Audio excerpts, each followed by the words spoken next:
ky identiteti jon, ose kjo luftë e vazhdueshme identiteti fetar kundër identitetit kombëtar, realisht nuk ekziston. Për shkak se ne mendojmë që identiteti fetar nuk është identitet që i konkuron identitetit kombëtar, se janë dy identitete në rrafshe të ndryshme. Identiteti jon fetar realisht është identiteti normativ në të cilin ne shohim se e kemi busullën tonë morale.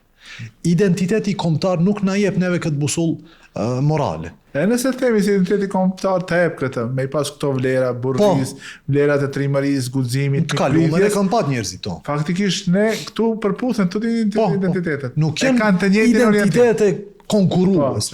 Kjo nuk e shbën këtë, as kjo nuk e shbën këtë. Andaj Allahu xhelle xhelaluhu, ne për dallim ndoshta nga popujt tjerë dhe fetë tjera, kemi një bagazh të mirë të referencave në cilën ne mund të mbështetemi. Allahu jo se këtë gjë e ka anashkalu, nuk e ka përmend ti bon musliman dhe nuk dihet gjë për identitetin dhe prejardhjen tonë. Përkundrazi, Allahu ka thënë ja juhan nasu inna khalaqnakum min dhakar wa untha. Ne ju krijuam nga një mashkull dhe femër. Këtë krizë identitare gjinore që sot ne e shohim në për disa shoqëri, neve Allahu na e ka prej këtë gjë. Që do me thonë, identiteti im kombëtar, të gjithë kemi prejardhje. Po, e kemi një prejardhje nga dy faktor, burr e grua, mashkull dhe femë. Por Allahu nuk i quan burr dhe grua, i quan mashkull dhe femën. Wa ja'alnakum shu'uban wa qaba'ila li ta'arafu. Dhe ne ju bëm popuj. Interesant është që fjala shu'ub në kohën e zbritjes Kur'anit nuk është fjalë shumë e përdorur. Është fjalë e rrallë nga se identiteti në atë kohë ishte identiteti fisnor. Fiset janë. Po, fiset kanë qenë ajo me cilën ti e krenuar. Nuk ka qenë arabizmi jot ose populli jot në nacionaliteti. Fisi ka qenë. Po Allahu e ka cekur popullin në kohë ku njerëzit nuk janë, si me thënë, nuk e kanë përshuar veten e tyre tek populli. Wa ja'alnakum shu'uban wa qaba'ila li ta'arafu. Ju bëm popuj, që është një grup më i madh, dhe fise, do me thonë shumë fise përbëjnë këtë popull. Kështu që Qurejshet, Ghifariat të tjerë e kanë përbë këtë popullin arabëve të asaj kohë.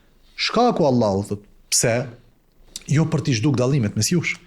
Li ta'arafu, që të njihni njëri me tjetrin, që se cili prej këtyre popujve ose fiseve t'i ketë karakteristikat me cilat dhe njihet. Dhe historia, elhamdulillah, dëshmon për këtë parim të bukur dinit Allah. Nëse i marrim popujt e lindjes, në të cilat ka sunduar në përgjithësi Islami, do të gjejmë që deri para 100 vjetëve në lindje, në Indi, ne e dim që India ka qenë një periudhë gjatë në kontroll të musliman. Aty ka pat me mia gjuhë, me mia fise dhe me qindra popuj. Dhe ata kanë mbjetuar me kulturat e tyne, me trashëgimin kulturore, gjuhësore, gjithë shka që ka kanë pat, në pushtetin islam pas një problem.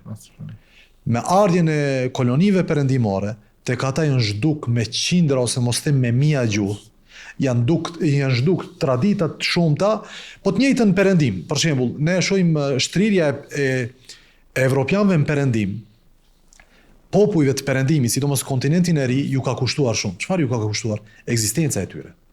Ne nuk dim prej popujve të perëndimit, çka janë banor të vendas, nuk dim çka dim për ata.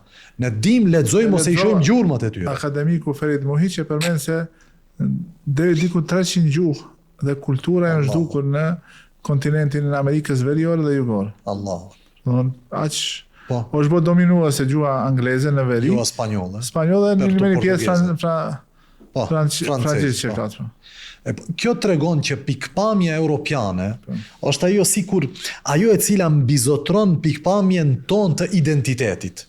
Ne jemi populli hegemoniste, domethënë ne jemi ato që duhet të minja mbisundon ajo. Edhe mbisundon me një lloj superioriteti që ti nuk bën me qenë un jam këtu. Tash identiteti i ri duhet mbizotron mbi këtë identitet vjetër. Ama tek ne muslimanë nuk shohim këtë problem. Përkundrazi, edhe perandoria osmane është dëshmi e mirë historike, që në brenda perandorisë osmane ne kemi pat kultura të ndryshme, gjuhë të ndryshme të cilat kanë mbietuar deri sot tek kësaj dite, deri para 100 vjetëve i kemi pat.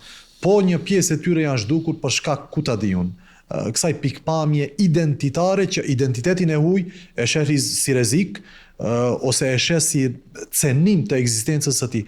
Tek ne muslimanë ne nuk shohim konkurrencë mes këtij identiteti dhe këtij tjetri. Allahu a'lam.